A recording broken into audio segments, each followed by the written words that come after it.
సీతం వాకిట్లో సిరిమల్ చెట్టు సినిమాలో రేలంగమాయ తెలుసు కదా, ఆయన సినిమా అంతా నవ్వుతూనే ఉంటారు కదా. ఎందుకై నవ్వుతావు? నేనెవరో నీకు తెలుసా, లేక నువ్వెవరో నాకు తెలుసా? నన్ను ఎప్పుడైనా చూసావు నువ్వు అన్న ప్రశ్నకి ఆయన ఫిలాసఫీ ఏంటి అన్నది శ్రీకాంత్ అడ్డాల గారు సీతారామ శాస్త్రి గారి ద్వారా బయటపడతారు. అందుకే ఆ సినిమాకి అసలు రేలంగమాయే హీరో.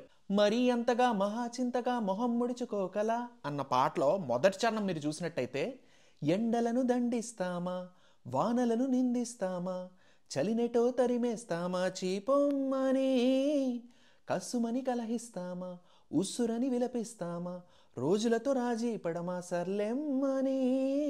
మనకు సంవత్సరంలో వచ్చే 4 కాలాలు ఉన్నాయి. చలైనా ఎండైనా వానైనా సరే వాటితో గొడవ పడలేం, అయ్యో అని అదే పనిగా బాధపడుతూ కూడా కూర్చోలేం, ఏదో విధంగా సర్దుకుపోతాం, అవునా?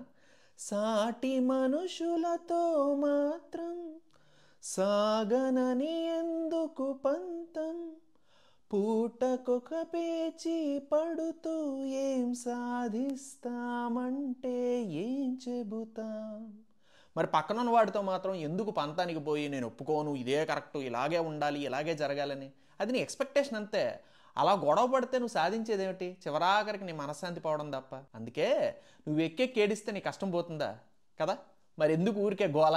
అవతల వాడిని నిన్ను చూసి ఓదారిస్తే మాత్రం నీకేమైనా లాభం ఉంటుందా? అన్నెసరిగా నీ చేతిలో లేని దాని గురించి నువ్వు స్ట్రెస్ తీసుకోకు అంటారు పల్లవిలో. రెండో చరణంలోకి వచ్చేసరికి, చెమటలేం చిందించాలా, శ్రమపడేం పండించాలా, పెదవిపై చిగురించేలా చిరునవ్వులు, కండలను కరిగించాలా, కొండలను కదిలించాలా, చచ్చి చెడి సాధించాలా, సుఖశాంతులు. అయినా నవ్వాలంటే నువ్వేమంత కష్టపడిపోవాలా? పెదాలు విచ్చుకుంటే మనసులో భారం తేలికైపోదా? Happiness is nothing but a choice and you should choose it. And if you do, no problem in the world hurts you అంటున్నారు.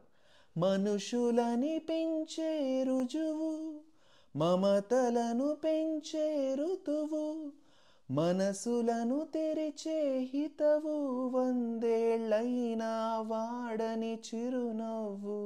మన చుట్టూ ఎన్నో జీవజాతులు ఉన్నాయి. మనిషి మాత్రం మనస్ఫూర్తిగా చేయగలిగే ఒక గొప్ప పని నవ్వడం. అలా చేస్తేనే నువ్వు బాగుంటావు, నీ చుట్టూ ఉన్న వాళ్ళందరూ బాగుంటారు, అలాగే నీతో అందరికీ ఉన్న రిలేషన్షిప్ కూడా బాగుంటుంది.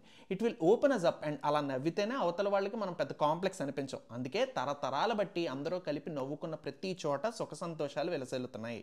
చక్కగా చెప్పారు కదా శాస్త్రి గారు. ఇంతకన్నా గొప్పగా మనకి రేలంగమాయ గురించి ఇంకెవరైనా చెప్పగలరా చెప్పండి. అందుకే వీలుంటే మీ నవ్వుతో పాటు ఈ రీల్ను కూడా ఇంకో నలుగురికి షేర్ చేయండి.